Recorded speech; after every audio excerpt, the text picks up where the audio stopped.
భూకంపానికి కారణం భూమిలో జరుగుతున్న సర్దుబాట్ల లేదా అంతరిక్షంలో జరుగుతున్న సర్దుబాట? ఈ విషయం అర్థం కావాలంటే భూమి యొక్క నిర్మాణాన్ని మనం అర్థం చేసుకోవాలి. భూమి ఎన్నటికీ కదలకుండా ఆయన దానిని పునాదుల మీద స్థిరపరిచెను.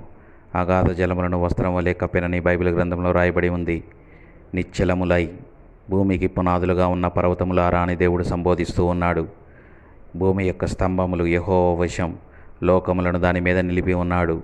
ఈ భూమి మొత్తాన్ని రాతి స్తంభాల మీద దేవుడు నిలిపి ఉన్నాడు.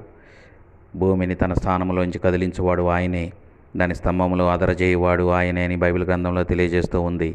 ఈ అన్ని సందర్భాల్లో భూమి స్థిరంగా ఉందని రాయబడి ఉంది. అయితే భూమి ఎందుకు కంపిస్తుంది?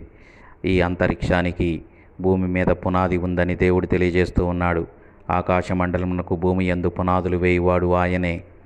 ఈ అంతరిక్షానికి ఉన్న ఈ శక్తులు కదలటం వల్ల భూమి